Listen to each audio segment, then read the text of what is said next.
ကိုယ်ပိုင်လုပ်ငန်းအတွက်ဖြစ်စီအခြားသောသူများအတွက်ပေါ့နော်ကျွန်တော် digital marketing service ပေးပြီးဝင်ငွေရှာဖို့စဉ်းစားနေတဲ့သူတွေအတွက်ဒီဗီဒီယိုလေးထဲမှာ digital marketing အသုံးပြုပြီးတော့ဝင်ငွေရှာလို့ရတဲ့အလုပ်ကိုင်9မျိုးကိုကျွန်တော်ရှင်းပြပေးသွားမှာဖြစ်ပါတယ်ကျွန်တော်တော့ Kyaw Zin Lat ပါ digital marketing trainer consultant and coach တယောက်ဖြစ်ပါတယ် okay အဲ့တော့နံပါတ်1ကတော့ content writer ပေါ့နော် content writer က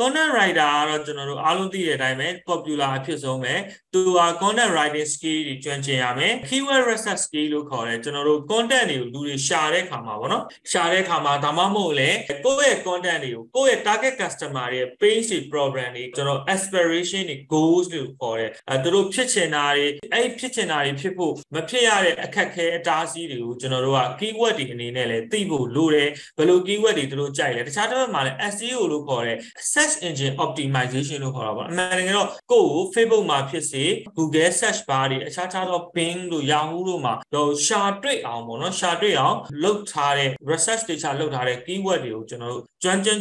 သိရပါမယ် analytical skill လို့ခေါ်တဲ့ကို target customer ကိုဘယ်လို content တွေရေးရမယ်ဒီ response တွေပေါ့နော်ကိုရေးလိုက်တဲ့ content တွေကကောင်းခြင်းမကောင်းခြင်းကဘာကြောင့်လဲဆိုတာကို analytic လုပ်ပြီးတော့နောက်ထပ် content တွေမှာပိုကောင်းအောင်လုပ်တတ်ဖို့လဲကျွန်တော်တို့အဲ့လိုမျိုးကျွမ်းကျင်မှုတွေလိုတယ်ဒါဆိုတော့ language ပေါ့နော် language အဲ့တော့ကိုက content writing ကို language ပေါ်မှာမူတည်ပြီးတော့လေကိုယ့်ရဲ့ content တပုတ်ချင်းဖြစ်စေကိုယ့်ရဲ့လာစာပေါ့နော် content ကိုရေးနိုင်တဲ့ position နဲ့အလုပ်လုပ်လို့လာစာတွေလည်းကွာပါတယ်အဲ့တော့တစ်လဘယ်လောက်ရနိုင်လဲဆိုရင်တော့ freelance အနေနဲ့ဆိုရင်တော့တပုတ်ကို3000ကနေပြီးတော့3000လောက်ထိရနိုင်တယ်အဲ့တော့ကိုကအပုတ်100ရေးနိုင်တာလားပေါ့နော်အဲ့တော့အပုတ်100ဆိုရင်3000နဲ့မြှောက်ကြည့်ပေါ့နော်ဘယ်လောက်ရမလဲနော်တကားမို့လဲအဲ့3သိန်းမကရနိုင်လဲရှိတယ်အဲ့တော့တချို့ဆိုလဲခုနလိုပေါ့ language လဲကောင်းတယ် content skill ရတယ်ပြန်လည်နေတာလို့ဆိုရင်လဲလာစာ4သိန်းလို့9သိန်းလို့ဒီထက်လဲပို့နိုင်တယ်ပေါ့နော်ဒါကျွန်တော်လည်းမပြောလို့ freelance ဆိုရင်တော့ကိုရေးနိုင်တယ်လို့ရတယ်ပေါ့နော်ဥပမာ1000ယူရတယ်ဆိုပဲအပုတ်100ဆိုရင်ဒါအများကြီးရပါပြီနော်ဟုတ်ပြီအဲ့တော့ကျွန်တော်တို့နောက်နံပါတ်2ကတော့ affiliate marketing လို့ခေါ်တယ်မြန်မာနိုင်ငံမှာတော့အရန်တော့ popular မဖြစ်ဘူးတိုးတော့လုပ်လို့ရတယ်ကိုနဲ့အဆက်အသွယ်များတယ်ဆိုရင်ပေါ့နော်ကျွန်တော်တို့သူများရောင်းတဲ့ product တွေ digital product တွေ service တွေကိုကျွန်တော်တို့ကတဆင့်ခံပြီးတော့ကိုယ့်ရှိမှာလူများလာအောင်ကိုယ့် fan တွေများလာအောင်အရင်လုပ်ပြီးတော့ကျွန်တော်တို့အဲ့ပစ္စည်းတွေရဲ့ commission ပြန်ယူလို့ရတယ်နောက်တော့ကိုက product တွေ like ရှာမှာပေါ့နော်ဘယ် product တွေကိုရောင်းပေးနိုင်လဲဥပမာကျွန်တော်က beauty blogger တယောက်ဆိုရင်လည်းအဲ့ဒါမြန်မာပြည်မှာတော့မရှိသေးဘူးပေါ့နော်တိုးတော့အဲ့လို sales ပေါ်မှာမူတည်ပြီးတော့သူဒီ review လုပ် product တွေ review လုပ်ပြီးရင်ရောင်းပေးနဲ့ commission ပြန်ယူတာမျိုးတွေလုပ်လို့ရတယ်အဲ့တော့ညှိကြည့်ပေါ့နော်ကိုယ့်ရဲ့ product owner နဲ့ကိုယ်နဲ့ကြားမှာညှိကြည့်တဲ့ပုံမှာမူတည်ပြီးတော့ကိုဘယ်လို deal လုပ်မလဲပေါ့သူတို့ product တွေကိုယ့်အိမ်မှာသိမ်းထားပြီးမှရောင်းပေးမှာလားဒါမှမဟုတ်ကိုကအခုဒီမှာဆိုတချို့ရှိရလေ page မှာ order ကောက်ပေးတာနဲ့တော့နည်းနည်းတူတယ်ပေါ့နော် order ကောက်ပေးတဲ့ပုံမှာမူတည်ပြီးတော့ commission ပြန်ပေးတာနိုင်ငံခြားမှာတော့အဲ့လို order ကောက်တာတော့မဟုတ်နိုင်ငံခြားကတော့သူက link အနေနဲ့တခါတည်း link နှိပ်လိုက်တာနဲ့အဲ့ link ကနေဝယ်သွားတယ်ဥပမာထားပါတော့ YouTuber တယောက် Facebook မှာ blog တွေလုပ်နေတယ်သူကနေပြီးတော့ကင်မရာအကြောင်းတွေပြောရဲဆိုရင်ဒါဆိုကင်မရာစိတ်ဝင်စားတဲ့သူကကင်မရာဝယ်မယ်ဆို link လေးတွေသူကဒီကင်မရာရောင်းတဲ့ site တွေမှာတွားတောင်းလိုက်လို့ရှိရင်သူ့ရဲ့ personal တယောက်စာ link ရတယ်အဲ့ link အတွက်ကို payment system တော့သူချိတ်ရတာပေါ့နော်ပတ်စံကို receive လုပ်ဖို့အဲ့လိုချိတ်ပြီးတာနဲ့ဝယ်မဲ့သူတွေကအဲ့ link ကိုနှိပ်လိုက်တာနဲ့သူ့တဲ့ auto ပတ်စံဝင်နေပေါ့နော်ကျောင်းနိုင်ငံမှာတော့မရှိဘူးကျွန်တော်တော့ money check ကနေပြီးတော့ကျွန်တော်20%ရတယ်ပေါ့နော် bot ကိုလူတယောက်ကအသုံးပြုလိုက်တယ်ဆိုရင်အဲ့ bot ကသူဘယ်လောက်ကုန်လဲပေါ့နော်အဲ့ပေါ်မှာမူတည်ပြီးတော့ကျွန်တော်အနေနဲ့ 20% ပြန်ရတယ်ပေါ့နော်ပြီးတော့ promoting those product ပေါ့နော်ဆိုလိုတာကတော့အဲ့ product တွေကိုကျွန်တော်တို့ကလူတွေသိများအောင်ကျွန်တော် video တွေ content တွေမှာပြောပေးရမယ်ပြီးရင် visitor တွေလာလည်အောင်လုပ်မယ်ပတ်စံဘယ်လောက်ရနိုင်လဲဆိုတော့ depend on product and commission ကိုကင်တွယ်တဲ့ product ရဲ့ pricing ပေါ်မူတည်ပြီးတော့သူတို့ပေးတဲ့ commission ပေါ်မူတည်ပြီးရမှာပေါ့နော် okay ကျွန်တော်တိုင်းတိုင်းလောက်တော့မြန်ပြောမယ်ကျွန်တော်ရှင်းပြလို့ရှိရင်အမြဲတမ်း minute တွေအရင်များသွားတတ်တယ်ပေါ့နော်အဲဒါကြောင့်မို့ကျွန်တော်မြန်လေးတော့ပြောပေးမယ် consulting service ပေါ့နော်ဒါကတော့ digital marketing နဲ့ပတ်သက်ပြီး experience လုံလောက်ရှိသွားပြီဆိုရင်တော့ကိုကျွမ်းကျင်မှု level ကိုသတ်မှတ်ပြီးတော့ကိုယ့်ရဲ့ consulting service ကိုလုပ်ပေးလို့ရတယ် social media marketing branding video marketing influencer အချိတ်ဆက်များတယ် email marketing messenger bot SMS ဒီလိုမျိုးဘာတွေကိုကျွမ်းကျင်လဲပေါ့နော်အဲကျွမ်းကျင်တဲ့ပုံမူဒီလုပ်ငန်းတွေကိုကျွန်တော်တို့အကြံပေးလို့ရတယ် Okay, cô á cô mà chuyênအောင်တော့လုပ်ပေါ့အဲ့တော့မကျွမ်းခင်စက်ကြားမှာတော့ကိုလိုမျိုးကိုနဲ့မတူတဲ့ကျွမ်းကျင်မှု skill ရှိတဲ့သူတွေပေါင်းပြီးလုပ်လို့ရတယ်ပေါ့နော်အဲ့တော့ဘလောက်ဝင်ရနိုင်လဲကတော့ depend on ပဲပေါ့နော် scale and pricing time ပေါ့ကိုအချိန်သူတို့ဘလောက်ပေးမှာလဲကိုကဘလောက်ကျွမ်းကျင်တာလဲအဲ့ဘက်မှာမူတည်ပြီးတော့ကျွန်တော်တို့က price ကိုသတ်မှတ်ပေါ့နော်သတ်မှတ်တောင်းတဲ့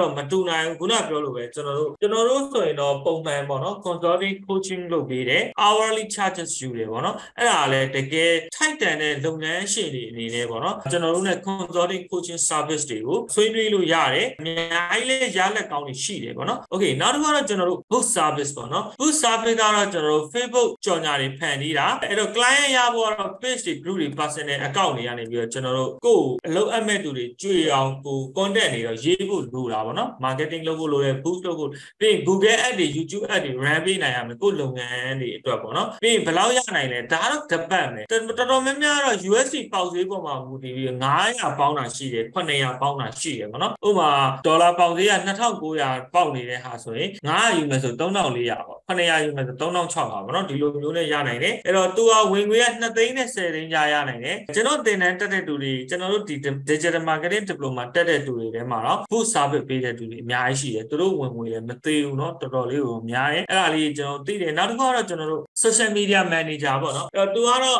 နည်းနည်းလေးခုနလိုမျိုးတစ်ခုချင်းလုပ်ရတာမဟုတ်ပဲねအကုန်လုံးခြုံပြီးကျွမ်းကျင်နေရမှာเนาะ writing ပြီးလို့ရှိရင်သူအဓိကတော့ grow brand online presence လို့ခေါ်တယ်အဲ့တော့ online ပေါ်မှာဒီလုပ်ငန်းရဲ့ brand ရဲ့ presence ကပို့ပြီးတော့အားကောင်းလာအောင်ねအယောင်းတွေတက်လာအောင်သူလုပ်ပေးရတယ်ပေါ့နော် content တွေရေးပေးရတယ် scheduling post တွေတင်ပေးရတယ် post ကို schedule နဲ့တင်ပေးရတယ် graphic design တွေဆွဲကြရရှင်ဆွဲပေးရတယ် Canva လောက်နဲ့ဆွဲပေးတာမျိုးပေါ့နော်တခုရှိရကိုက graphic design မတက်ဘူးဆိုရင်တော့လုပ်ပေးကြမလို့ဘူးပေါ့နော်ကိုအလုပ်စပြီးတော့သူတို့နဲ့ဒီကလေးကဘာလုပ်ပေးနိုင်လဲဘာမလုပ်ပေးနိုင်ဘူးတခါတည်းပေါ့နော်ညှိထားဖို့လိုတယ်ကြော်ညာတွေ run ပေးရတယ် boost ထိုးပေးရတယ်ပေါ့နော်ပြီးရင် follower တွေ comment တွေ message တွေဖြည့်ပေးရတယ် person လည်းပဲ owner နဲ့ page ဘယ်နှခုကင်တွဲနိုင်လဲပုံမူတည်ပြီးရနိုင်ပြီးရှိတယ်ပေါ့နော်အဲ့တော့ခံမှန်းကြီးပြောလို့မရဘူး2သိန်းလဲရနိုင်တယ်ကိုကကျွမ်းကျင်မှု skill ကောင်းလို့တစ် page တစ် company တည်းကင်တာမဟုတ်ဘဲနဲ့အ company အများကြီးကိုကင်တွဲပေးနိုင်တယ်ဆိုရင်တော့လာတာမပြောနိုင်ဘူးပေါ့နော်2သိန်းကနေပြီးတော့မပြောနိုင်ဘူး9သိန်းเนาะ10သိန်းကျော်စသဖြင့်ပေါ့နော်သိန်း20လောက်ထိရတာလည်းရှိတယ်ပေါ့နော် okay အဲ့ဒါလေးရှိတယ်ဟုတ်ပြီဒါနံပါတ်5ထိတော့ရှင်းပြပြီပေါ့နံပါတ်6လေးကြည့်အောင်နံပါတ်6ကတော့ကျွန်တော်တို့ create and sell own digital or physical product ဒါကတော့တော်တော်မိုက်တဲ့ထဲမှာပါတယ်ကိုက digital marketing နဲ့ scale နဲ့ကျွမ်းကျင်သွားပြီ investment လည်းရှိသွားပြီဆိုရင် physical product တွေ digital product တွေကိုကျွန်တော်ရောင်းလို့ရတယ်နိုင်ငံခြားမှာတော့ ebook တွေဖြစ်စားတယ်ကျွန်တော်နိုင်ငံမှာတော့ ebook အရင်တော့ခက်မစားဘူး course တွေသင်ရိုးတွေပေါ့နော်အခုကျွန်တော်တို့လိုပေါ့ digital marketing trainer လုပ်ရင်းနဲ့ဒီသင်တန်းတွေကျွန်တော်ပြန်ရောင်းတယ်ပေါ့မှကျွန်တော်အရင်ကဆိုမျက်လှည့်ပြရတယ်မျက်လှည့်သင်တန်းတွေဖွင့်တယ်ပေါ့နော်အဲ့လိုနဲ့ပဲတော့ဝင်ငွေရှာလို့ရတယ် physical good တွေဒဇိရိုက်ခွက်တွေလည်းရောင်းတာတို့ online shop တွေဒါတွေ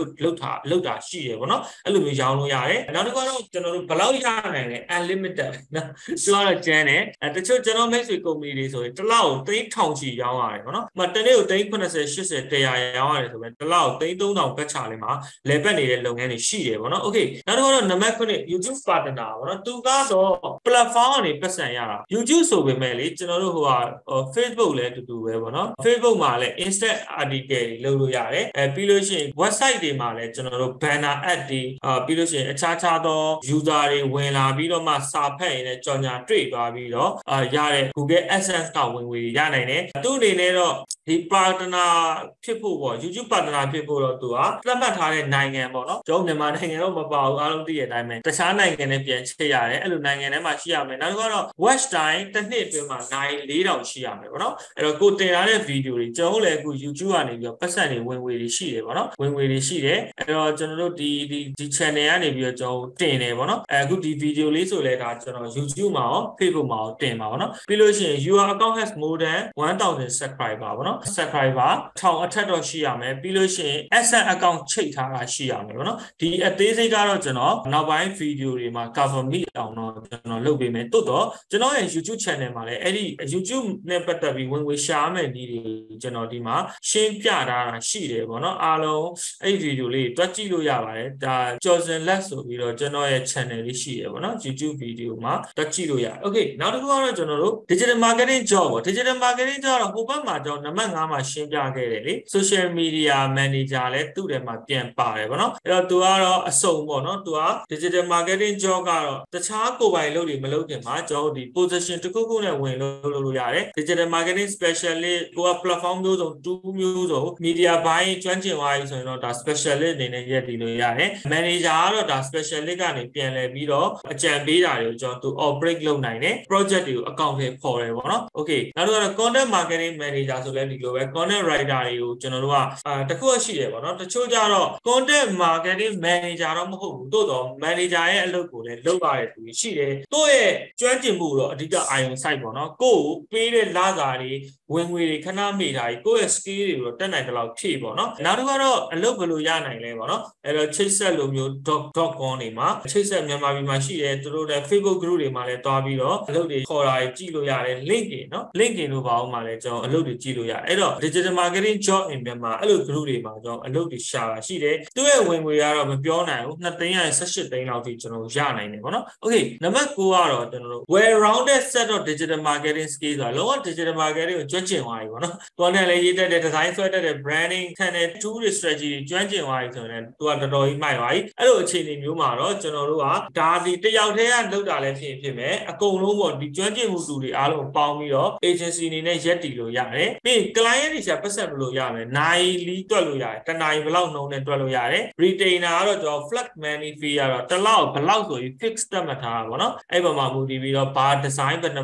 ခု content ဘယ်နှခု video ဘယ်နှခုပြီးရင် training ပါလားမပါဘူးလားစတာတွေပေါ်မူတည်ပြီးတော့ charge လုပ်လို့ရတယ်အဲ့တော့ marketing spend ကတော့တချို့ကတော့ marketing spend ဘယ်လောက်သုံးတယ်ဆိုပြီးတော့အဲ့ရနေပြီးတော့ဘယ်လောက်ကျလဲဆိုပြီးတော့သူပြန်တွက်ပေးတယ်ပေါ့နော် okay တချို့ကတော့ 20% လောက်ထိတော့ယူတယ် okay အဲ့တော့ကျွန်တော်အခုမျှဝေသွားတဲ့အပိုင်းလေးကတော့နံပါတ်1ကတော့ဒါအားလုံးသိတယ် content writer affiliate marketing နဲ့ consulting service ပြီးလို့ရှိရင် book service social media manager ပြီးလို့ရှိရင်တော့ကျွန်တော်တို့ create and sell own